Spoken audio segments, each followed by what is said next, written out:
What's up guys? So we are back in the game.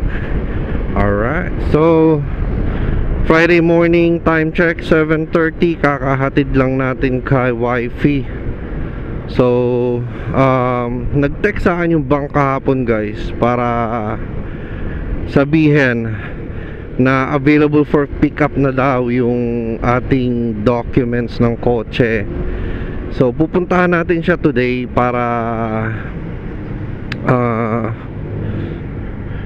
pick upin. Okay. Tapos after natin siya ma-pick up, pupunta tayo sa kaibigan natin para ihatid, kasi kapatid niya yung bumili ng ating sasakyan. So ayun lang guys. Tapos after nun, uwi na tayo. Medyo nagugutom nga ako eh. I don't know, parang gusto ko magpares kaso sad to say guys, medyo limit na tayo sa foods kasi medyo nasa sobrang taas ng ating cholesterol. So kailangan na natin mag-jeta para bumaba yung cholesterol natin. Update dun sa pyesa na sinasabi ko sa inyo nung nakaraan. Ito na guys, nakabit na natin siya. Ito yung windshield, tapos yung kalkal panggilid nakabit na rin natin. Kinabit natin siya kahapon, yung CVT natin na stock modified.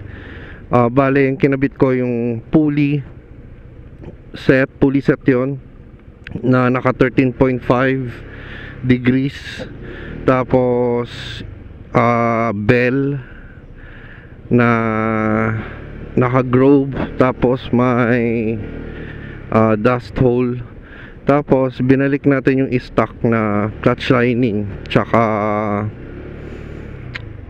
same 16 grams na bola yung ginamit natin. Tapos apart from that, binalik natin yung stock na fan belt natin, kasi yun yung reason kung bakit natin binalik tayo nag stock modified na panggilid, para mabalik natin yung stock na belt tsaka stock na pulley bushing. So ayun guys, now alam nyo na. Sorry if you are expecting na i-video natin yung pagkabit. Sorry, hindi na natin nagawa yun guys.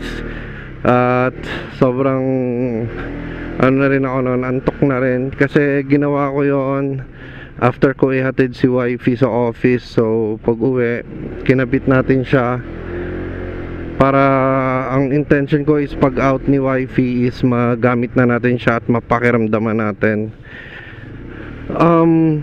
Naramdaman ko na maganda siya, maganda yung power delivery niya compared dun sa RS8. Yung RS8 kasi, ang napansin ko daw, kasi dual angle yun eh.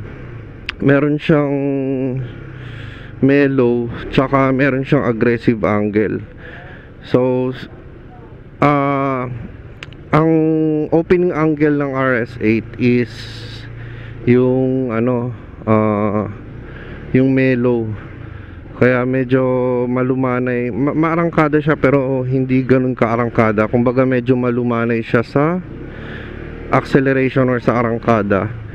Hence itong kinabit nating pulley, since single angle lang siya, 13.5, aggressive siya from low end to top end power. Isa ko pang napansin kahapon nung in-inspection ko yung RS8 after ko tanggalin, medyo nagkaroon siya ng kanal dun sa pulley. So hindi ko alam kung bakit nagkaroon ng kanal yun sa pulley, kasi I don't know, napaka naman nun, parang imposible na magkaroon. Well, it's possible probably, pero hindi ganun ka-early. Parang ang early ng wear and tear niya. So yun lang guys. I'm planning to keep yung set natin, pero may update ako. most likely baka i-update ko yung, pero pinapakiramdaman ko pa kung necessary siya, yung bell natin tsaka yung lining na stock. Baka ibalik ko siya dun sa RS8 na bell and lining, kasi good yung goods yung bell and lining ng RS8. Baka ibalik ko siya doon, and then let's see what will happen. Meron kasi akong history dito sa ADV natin na sa Marilaki to, na nangamoy siya habang paakit ako ng Marilaki. So ngayon pinapakiramdaman ko pa siya, since naka-groove yung bell natin, pinapakiramdaman ko pa siya kung mangyayari ulit. Pag nangyari ulit yon, wala nang patumpik-tumpik pa, ikakabit natin yung RS8 na lining and bell, kasi I've never experienced that dun sa RS8 na lining and bell. So ayun lang guys. Ano pa ba? Wala na eh.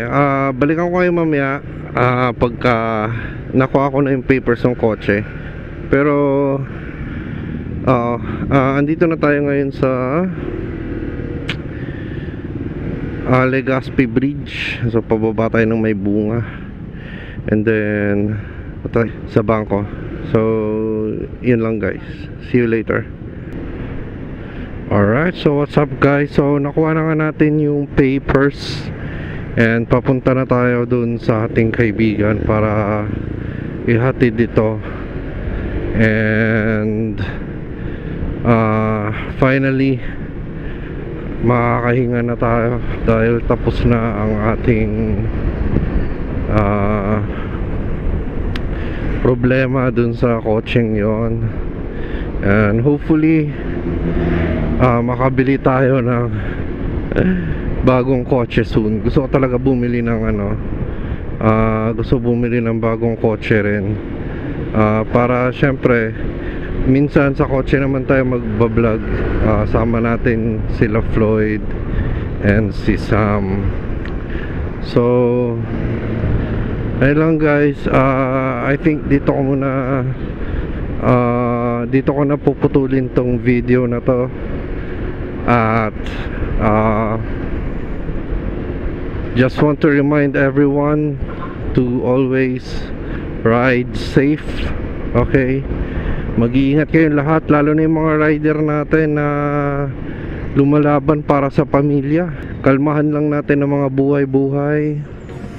At pag naagawa ka ng isang mabigat na kasalanan, or wag mong hayaang ilagay ang sarili mo sa isang sitwasyon na wala nang balikan. Okay, so yun lang pa yung kaibigan lang guys. So okay, putulin na natin tong video, and see you again sa ating next vlog. Kung hindi ka pa naka-subscribe sa ating channel, please like, share, and subscribe. And ayun lang guys, see you and bye bye.